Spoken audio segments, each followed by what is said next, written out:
Hello, good morning, friends. It is exciting having you around again, and I want to thank you for giving me space, allowing me into your space. Thank you. And I believe that today is going to be very instructive for everyone.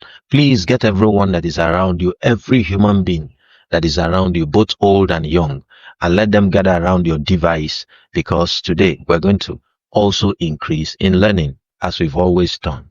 Thank you once again for allowing me to come into where you are and to share with you uh, to address you today and tell you some things further. Thank you. So today we are continuing on our discourse, biblical principles of wealth creation. And we've looked at some of them. And the last one we finished looking at was the principle of purpose. And we looked at certain things that are the purposes for wealth. And remember what we said. Once the purpose of a thing is not known, we are bound to abuse it. So we will abuse wealth if we don't know why wealth is. We will abuse anything that we have if we don't know the purpose for it. We will abuse a wife if we don't know the purpose of a woman. We will also abuse a husband if we don't know the purpose of a man. We will abuse anything that comes into our hands or into our lives if we don't understand the purpose. For instance, we will abuse our kidneys if we don't understand why our kidneys are. We will abuse our liver if we don't understand why our livers are. We will abuse, and that is the reason a lot of people expose themselves to things that abuse their internal organs. Why? Because they don't understand why those organs are. They think that they can handle those organs and go scot-free. Because just like one of our doctors once said during her teachings on principles of healthy living, that the body does not forget. So the body has a way of documenting the ills we have done to it. Then in later life, they begin to manifest. And sometimes when they begin to manifest, people begin to wonder, why is this happening to me? Not realizing that sometime earlier in their lives, that there were certain exposures that they got involved in carelessly. And then the body took record. The body is a master recorder, and everybody should know that. So don't abuse your body. Don't abuse your body. Don't go and sell your body for money. Don't sell your body to make money. Don't sell it. Don't sell your kidney to make money. No, life is more important than meat, and the body is more important than raiment.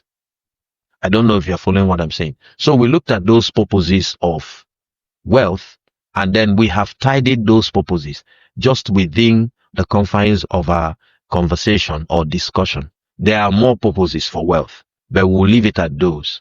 And I believe that we got them. Okay, moving forward, we want to look at the third principle, biblical principle of wealth creation. And that is the principle of priorities. The principle of priorities. What is priority? Priority is status established in order of importance. Status established in order of importance. So when we are looking at that status, we are seeing something that has been established based on what people deem important. So you see, every priority is reflective of people's values. So what I value is what I tag important. So the things I do not value, I don't see them as important. Now, simply because I value something doesn't necessarily mean that that thing is important. And simply because I don't value something doesn't necessarily mean that that thing is not important. Remember, we look at the world not as the world is, but as we are. So we see everything through the spectacles of our own principles, our own values, our own standards. That is how we now see the world. It is like somebody wearing goggles, dark goggles, maybe blue tinged goggles. If the person looks at everything, everything has a blue tinge or a tinge of blue. If the person even looks at the sun has a tinge of blue. But that doesn't mean the sun is blue. The person can look at white light, it will have a tinge of blue. But that doesn't mean white light is blue. No. Things become bluish because of the nature and texture of goggles the person is wearing. So if the person removes the goggles, the person can see things more clearly. So our values, our standards, our principles, they form goggles that we wear to view everything. And sometimes we cultivate and develop those values through a couple of other means. For instance, upbringing, nurture. We can develop certain values through the way we were brought up. Our parents or whoever brought us up can, impart certain values into our lives, and then we grow up with them. We can also inculcate values into our lives by association. The people we associate with. You see this thing called peer pressure. The word pressure is appropriate for it. It puts pressure on us. Peers will put pressure because we have said it before. When people come into our lives, there are certain things that they come with. One of them is their values. They come with their values. They come with their standards. They come with their opinions. They come with their energies, and they can greatly influence the ones we have cultivated if we are not careful. So you see, association can inculcate certain values in people. And so it will now determine what is priority or what is important to that person. For instance, somebody who is not particularly interested in success. The person is just interested in average life. Let me just live average. The person can walk into my life if I'm interested in success and then begin to influence me by the introduction of the energy that he carries with him, the energy of average living. So the person enters into my life and shuts my life to the extent to which he can manage. So that extent is mediocrity. So he brings low my life to the point of mediocrity, to the point of average living. And so you see, association can create values in people. Then you see environment. Environment can produce certain values. When people are raised in an environment of opportunistic adventures, maybe the environment has been so mad by people taking advantage of certain opportunities to loot the treasury of a certain place, and there's someone that is raised in that type of environment, it can impact on the person's values. So the person starts seeing every opportunity as a robbery or stealing opportunity. So you see, if the person is raised in another culture that values hard work, that values all those things, all those positive virtues, the person can inculcate those values in him or in her. Now you see, these are some of the factors that can affect our value system, which in turn will affect our priorities. Therefore, if you have discovered that there are certain things around your life that are impacting negatively on how you see things, negatively, I mean negatively on how you see things, then you must make changes. Remember, the most constant thing in life is change.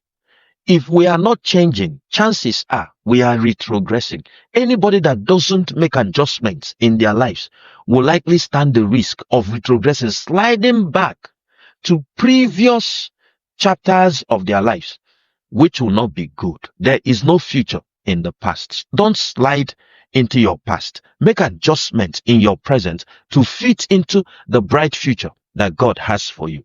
Now you see, primarily what I want to bring to our knowledge today is the concept of building values, which in turn will help us build priorities. Because next episode, we will now delve into the issue of priority squarely.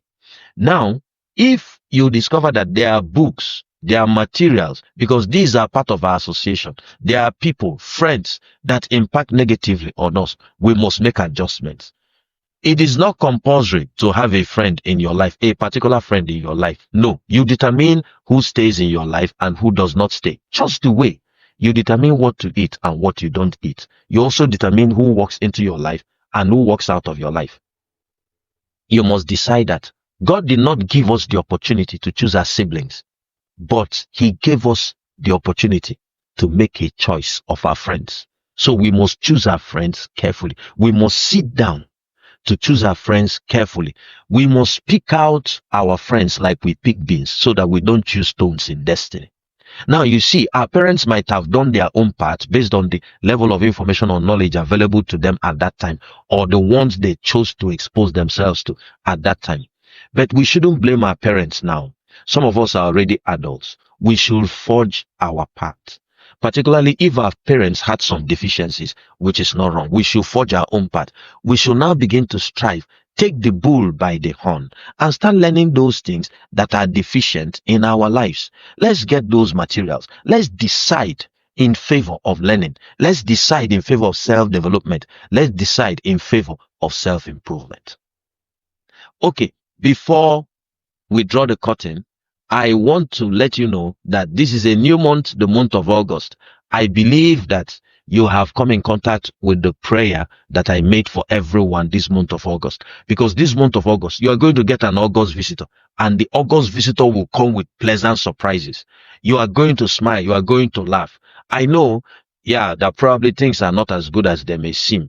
But you see this month of August, someone is going to meet you that will make you smile. And you are also going to meet someone and make the person smile. It goes both ways. Are you getting the point? Okay, so before I go, I want to ask you to subscribe to this YouTube channel, The Wealthy Place. Subscribe to it. Please subscribe so that you will see me next Saturday and you continue to see me. If you have comments, you have questions, you have suggestions, go to the comment section and drop those things. We are going to look at them and then answer questions if there are any.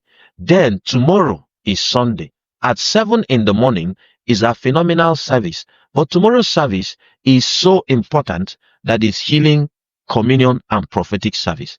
Please get all your friends, invite people to tomorrow's service at the Pottersville International Christian Center, 107 Ifite Road, Ifite, Oka, Anambra State, Nigeria. It will be an amazing service tomorrow. Please get your friends. Come for service. Don't come alone. Till I come your way next Saturday, keep living in the wealthy place. God bless you.